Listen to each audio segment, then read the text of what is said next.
বিগত শেখ হাসিনার স্বৈর শাসনামলে ভয়ঙ্কর ধরনের জুলুমের শিকার হয়।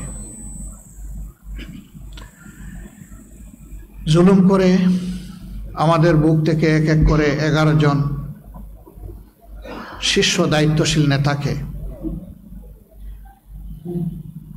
মিথ্যা মামলায় সাজানো পাঠানো আদালত এবং মিথ্যা সাক্ষীর মাধ্যমে কার্যত জুডিশিয়াল কিলিং করা হয়েছে।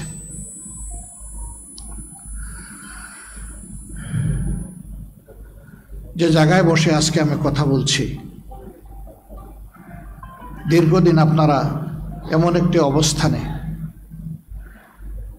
যাদেরকে বসতে দেখেছেন, যাদের মুখের কথা শুনেছেন, কার্যত তাদের একজন ছাড়া দুনিয়া থেকে সবাইকে নির্মমভাবে বিদায় করে দেওয়া হয়েছে। আমি সেই সমস্ত পরম শ্রদ্ধেয় নেতৃবৃন্দ এবং তাদের যে সমস্ত সহকর্মীদেরকে অন্যায়ের প্রতিবাদ করায় নির্মমভাবে খুন করা হয়েছে, মহান রবের দরবারে কাতর কণ্ঠে তাদের জন্য আমি শাহাদতের সর্বোচ্চ দরজা আমি কামনা করছি। তার পাশাপাশি স্বৈর শাসন আমলে বিভিন্ন রাজনৈতিক ধর্মীয় সংগঠনের, সামাজিক সংগঠনের, মিডিয়ার কর্মীবৃন্দ এবং সাধারণ প্রতিবাদী জনগণ যাদেরকে নির্মমভাবে খুন করা হয়েছে, বিশেষ করে 24-এর গণবিপ্লবের সময় যাদেরকে হত্যা করা হয়েছে, আল্লাহ তাআলার দরবারে দোয়া করে আল্লাহ তাদেরকেও শহীদ হিসাবে কবুল করুন। এই সকল শহীদ পরিবারের সম্মানিত সদস্যবৃন্দের প্রতি আমাদের সীমাহীন ভালোবাসা, শ্রদ্ধা এবং কৃতজ্ঞতা। মহান রবের দরবারে দোয়া করি তিনি যেন তাদেরকে এর উত্তম বদলা দুনিয়া এবং আখিরাত দুই জায়গায় দান করেন এবং শহীদদের সাথে আল্লাহ তাআলা তাদেরকেও যেন পরম মায়ার ঠিকানা জান্নাতের জন্য কবুল করেন। আমরা যারা তাদের দায়িত্ব কাঁধে নিয়ে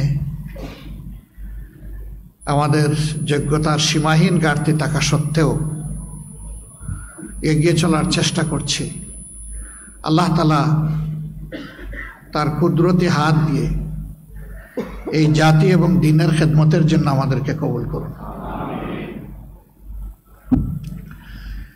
আপনারা জেনেছেন ইতিমধ্যেই আজকে বাংলাদেশের সর্বোচ্চ আদালতের সুপ্রিম কোর্টের পূর্ণাঙ্গ বেঞ্চ আমাদের রিভিউ আবেদন শুনানির পর তার রায় আজকে ঘোষণা করেছেন। এই রায়ে আমাদের সম্মানিত মজলুম নেতা এবং ভাই জনাব আজহারুল ইসলামের বিরুদ্ধে আনীত সকল অভিযোগ থেকে তাকে খালাস দেওয়া হয়েছে। আলহামদুলিল্লাহ রাব্বিল আলামিন। আজ বড় মনে পড়ে জাতির এই সংকট মুহূর্তে, কঠিন বাঁকে আমাদের মাথার তাজ এই সমস্ত নেতৃবৃন্দ যদি বেঁচে থাকতেন,